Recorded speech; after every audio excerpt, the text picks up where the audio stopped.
This is the end of the beginning. Welcome to today's show. I wanted to do a video talking more about crypto, blockchain, and the digital ID because they all are integral parts of Agenda 2030 and the New World Order. The World Economic Forum, of course, we know are really the people who are, well, mainly behind this. I mean, you could obviously count other things like the Vatican, you can count other things like the bagels, but the World Economic Forum are openly telling you what is coming. They're openly telling you and preparing you for it. Now, they have an article up from January 2nd as we approach, again, the next meeting at the World Economic Forum, which I'll be covering on this channel because there's going to be a lot to cover from that meeting. I mean, they're going to talk about all of it. They're going to talk about the climate. They're going to talk about all these agendas that they have to push. So they have an article up that's called, "This is what the future holds for cryptocurrencies." Now, again, I've talked about cryptocurrencies, the deception of cryptocurrencies, how they have desensitized people and got them used to this currency. This will be a controlled currency, and it will all have to do with blockchain, and it will all have to do with your digital identity. Now, the thing that just occurred a few years ago, you might remember they talked about passports. They talked about how, we need passports so that we can have all of this stuff managed and tracked. Everything. And I'm going to show you a video now so that you can have a better understanding of it. But don't forget that the world leaders met last year, late in the year. I covered it on one of my channels. And they signed a treaty for the most part. Not a bill, a treaty with the leaders of all these countries to move forward with a digital passport and a digital ID. And this article from the World Economic Forum talks about cryptography and blockchains and how they will continue to be integral parts of the modern economic toolkit. And then, of course, the next sentence, which is just hilarious, if you have a sense of humor, because these people are so sick, they say it'll be an integral part of the modern economic toolkit, despite the great harm these tools may have caused when wielded by the wrong people. I think that these would be the wrong people to wield that type of power, but of course, they want you to think, and that's part of everything that happened with FTX, that individuals trying to manage this on their own without the government being involved, it's dangerous, people go bankrupt, it's unregulated. These are all part of psychological operations. They're ready now to roll out their universal digital currency as well. But let's take a look for those of you that don't understand what life will be like. And you'll see this, and of course they have the nice music behind it. I always mention this because you'll see commercials on TV for like a pharmaceutical drug, right? And it'll just be like an old couple or a couple at the park with their kids, balloons in the air, and they'll read like 70,000 side effects. I used to have a video on it, and they removed it because they said it was harmful. I had a video on it where I just was saying what you would think would be going on. Meanwhile, then I played it after the fact with all the stuff of them saying the side effects. Well, that is how psychological operations work, in a sense. They put this nice music behind it. They tell you how it's going to benefit you, how you won't be hacked, how your digital identity is you. You're a doctor, your digital identity is you. You don't have to worry about these boogeymen cyber attacks going on. And remember, they'll be creating more and more of those apps. So take a look at the digital ID. And of course, this ties into blockchain, and this ties in to being in you.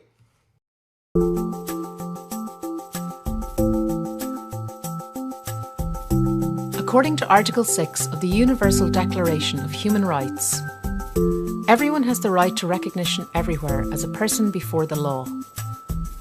However, 1.2 billion people in the world live without documented proof of their existence. That means they're excluded from modern society and the everyday activities that we take for granted. ID 2020 believes that the future can be different. This public-private partnership is dedicated to solving the challenges related to identity in today's world. To do this, we need to understand what truly defines our identity and how we prove it. We need to appreciate the human at the heart of the challenge. Using innovative technology, we can discover how that identity can be established, trusted, and strengthened over time. I am Sarah. I am a mother. I am a doctor. I am a soccer fan. I am Fabiola. I am a student. I am a princess.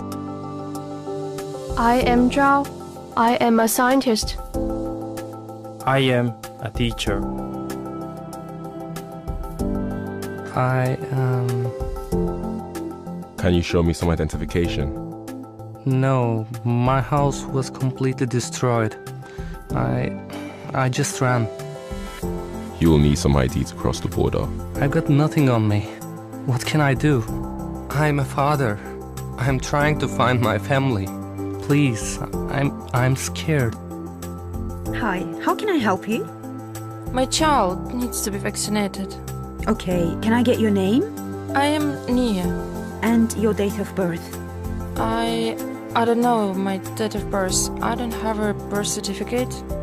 Don't you have any form of ID? I'm sorry, Nia, we need something that proves who you are and where you were born. Can you please help me? I'm here on holidays, but I've lost my passport and my flight leaves tomorrow. That will take some time to process. But I need to get back. Family emergency. What can I do?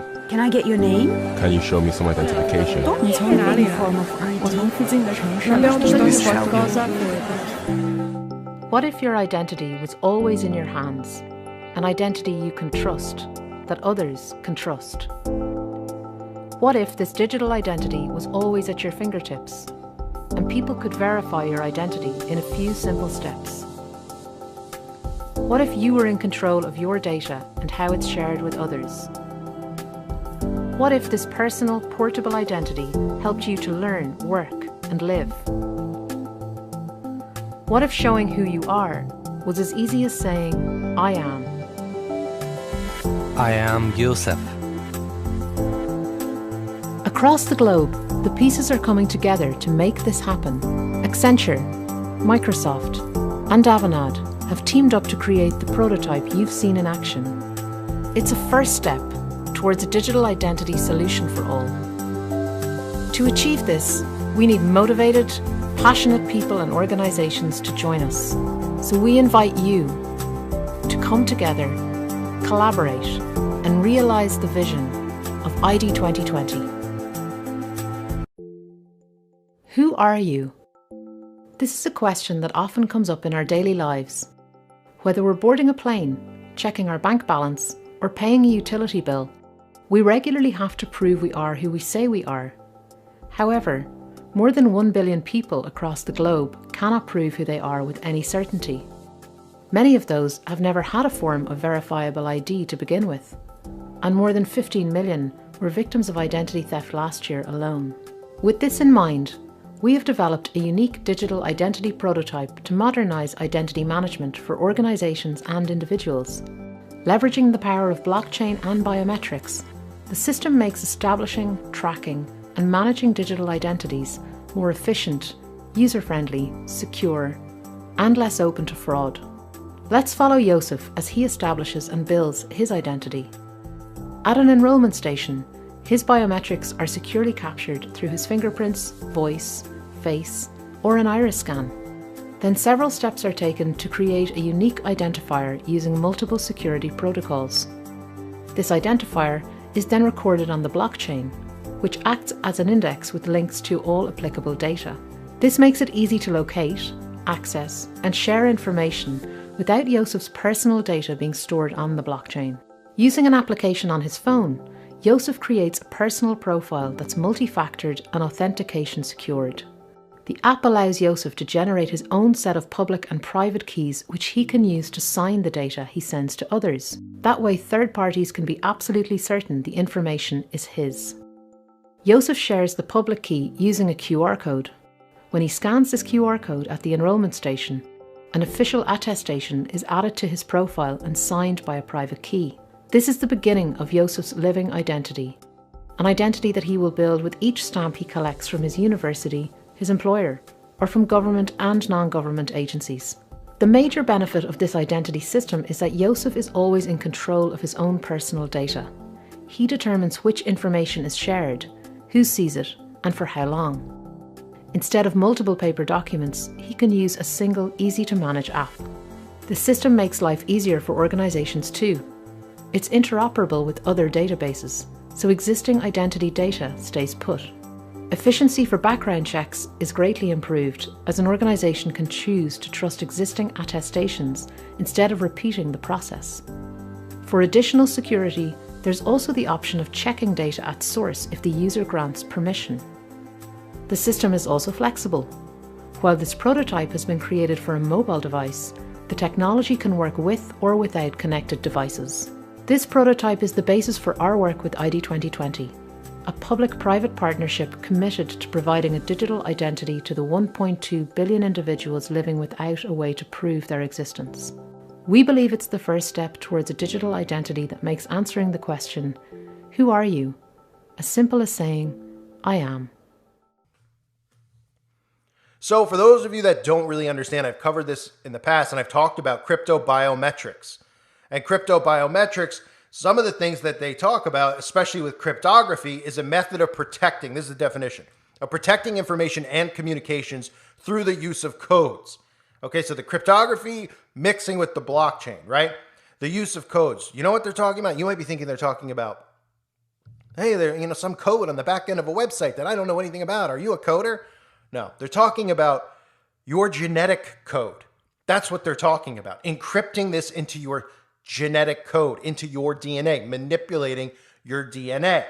That's what this is all about. And they want this by 2030. There's companies like Humanoid, whatever they want to call themselves, Understanding Humanoid, well, getting started with blockchain development, where they're talking about biometrics.